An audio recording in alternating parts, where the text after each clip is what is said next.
In early June, the Florida Department of Health sent a warning to all healthcare providers about primary amebic meningoencephalitis, which is also known as the brain-eating amoeba. Let's talk about it. Hey everybody, it's Dr. David. Hope you're doing well, and we seem to be on a summer roll of things that we have to be worrying about. And today we are going to be talking about primary amebic meningoencephalitis. Okay, we're going to talk about what it is, how we prevent it, what the symptoms look like, how you catch it, and how to prevent it. Okay, so why am I talking about this now? This is an issue of summertime.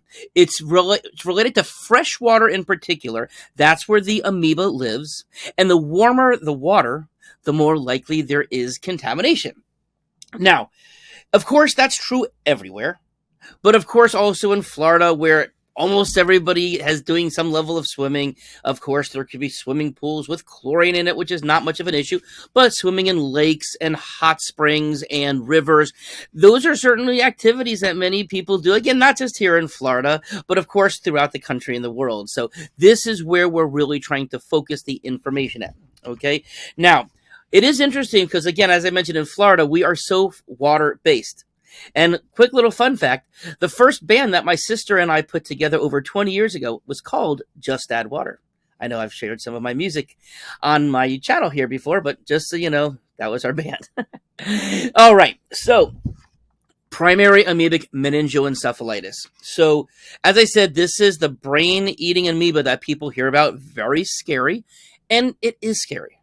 It's very, very rare, but it's also quite fatal if a person were to get this. Okay, so there are cases reported annually. There was a case already reported in the springtime here in Florida, and the person did pass away from it. So again, it's a serious thing. Now, it's fatal because it literally destroys brain tissue, and it also causes severe swelling of the brain. And it is most commonly found in young children, teenagers, and adults. So, of course, there's our pediatric population. Doesn't mean it can't happen in older people, but typically the older that a person is, the less likely they're diving underwater, especially in a freshwater body of water. So that's why probably you see it more in the younger population. Now, the main cause is an amoeba, and I'm going to have to look at this because otherwise I would totally trash the name, but it's called Naegleria fowleri.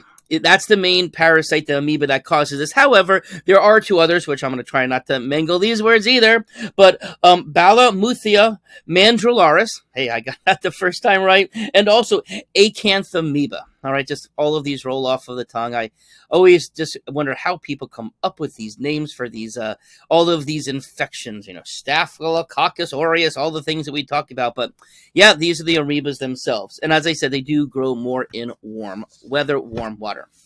Now, how do you get it? It usually enters through the nose, okay?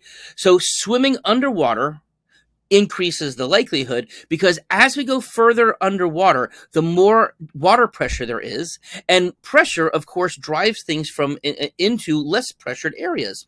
So the more water pressure there is, the more likely it pushes it into the body, okay?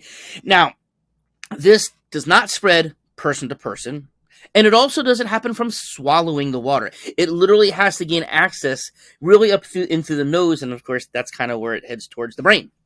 Okay, now, what are the symptoms to look for? And the first symptoms can be very fluish-like, which is also true, and it's really the same symptoms that you see with bacterial and viral meningitis. So you start off with like a fever, headache, nausea, vomiting. It typically starts 1 to 9 days after the exposure, and it averages about 5 days in, okay?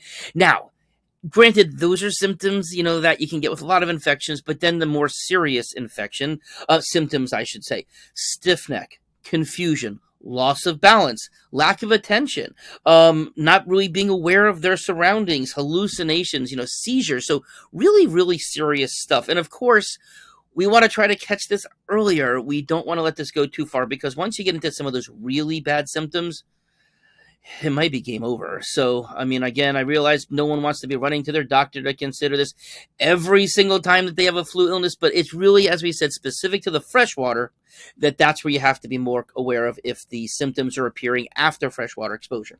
Okay, so now there is treatment available, but again, the early treatment is so important if it's going to work at all. Okay, and what is done is typically there's like an anti-parasite cocktail that's done using amphotericin B. It does use erythromycin, which is Zithromax, which I realize is an antibiotic, but it does seem to have some anti-parasitic qualities as well. Fluconazole, an antifungal, but same thing. Rifampin and miltefosine. Okay, now also one would typically give a steroid, dexamethasone, to reduce the brain swelling. Again, that's super important. Now, prevention. Okay, the most important thing one can do is to be aware of what the local authorities are saying. So, keeping a Google News alert for primary amebic meningoencephalitis or brain eating of amoeba, or the name of the parasite, which I won't try to mangle once again, and your region or where you're going to. So if you're going up to your lake house or on a visit in Lake Michigan or whatever, pay attention. Yes, you might be the first person to get it, but you also want to know if it's around, right? That would be important to know. Okay. But in terms of physically what you can do, the most important thing are nose plugs. If the water doesn't get up there, then the water, then it can't cause it. So if you're going swimming in fresh water, use those nose plugs. Those clips that kind of just like really closes it off. So that is, of course, one way of avoiding it. Now, also avoiding going to deeper depths. So I mentioned before in terms of going underwater, but the deeper you go under the water, the more the water pressure, and therefore the more pushing it in that can happen. Now, if you have like pools, like, people have these self-inflatable pools, these small pools that they will just go into, you got to empty that out every time and put fresh water in between, really making sure it's cleaned well, really well sterilizing it with something. Again, you don't want these things to grow and then let your kid go play in one of those little baby pools, and that's where the problem is. Okay. Now, of course, keeping your swimming pool clean enough also. Okay. And so chlorine. Okay, and whether that's obtained through using a salt chlorinator or the chemicals that make chlorine, then of course there's your sterilization of it. And that's why it's more commonly found in fresh water as opposed to in swimming pools, because most swimming pools have a level of chlorine that is protective. Okay, now also, if you are one who does any kind of neti pots, sinus rinses, make sure that do not use tap water unless you boil it. But better, sterile water or distilled water that you add the saltwater packets to. But of course, if you have a well, etc. But just being aware that you need to have sterile water if you're doing that. There are fungal and other kind of infections that can happen from putting something up your nose if you're not careful and you don't know what you're doing. Okay, so how do we conclude this? Is this something we should all be worrying about and losing sleep over? No, it is very rare, but of course it's very serious. Thus, the public service announcement that we're providing here, okay? And of course, preventive measures can be taken. It's not super expensive to do. It's pretty easy to do. And of course, seeking proper and prompt medical advice. Let your primary care doctor go to an ER. Don't let this sit, especially if you're seeing those symptoms afterwards. Early treatment is going to be the best likely to get the better likely outcome in the end. All right, so there you go. Again, something new. Hope you have a great day and a great summer.